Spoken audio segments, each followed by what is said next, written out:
Maintenant que dans le Cotentin, bien sûr, que nous prenons notre grand bol d'air quotidien. Aujourd'hui, la capitale du parapluie est figée dans le silence, mais sous le soleil.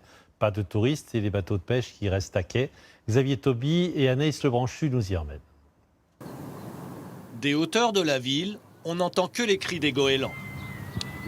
Ils tournent inlassablement autour des bateaux de pêche amarrés dans le bassin du port.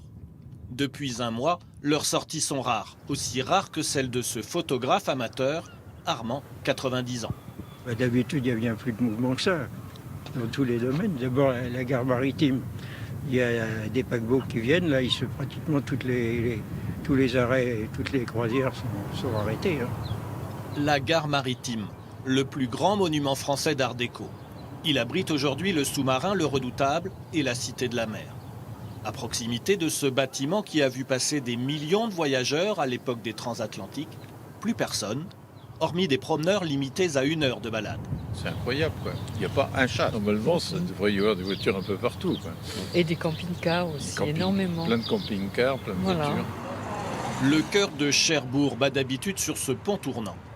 Reconstruit après les bombardements de la Seconde Guerre mondiale, ce métronome du rythme de la ville ne tourne plus.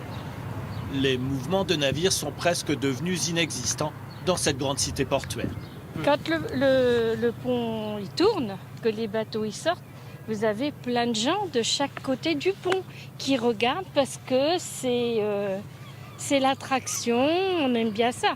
L'autre point de rassemblement des Cherbourgeois, c'est autour de cette fontaine, sur cette place aujourd'hui désertée. Christophe, comme beaucoup, y a ses habitudes. Alors en semaine, c'est très vivant, hein. C'est le lieu, en plus c'est exposé au soleil. Il y a des gens qui vont à la poissonnerie, il y a des enfants qui jouent, il y a aussi des gens qui restent à causer. C'est vraiment un lieu de vie, c'est ma place préférée à Cherbourg.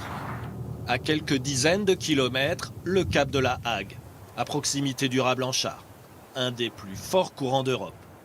Dans ce petit village, Eugénie, ancienne commerçante, se languit du flot des visiteurs habituels.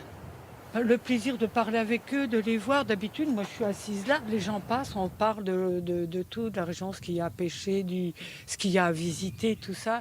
Parce que l'été, tout ça, il y a plein de monde, plein de monde.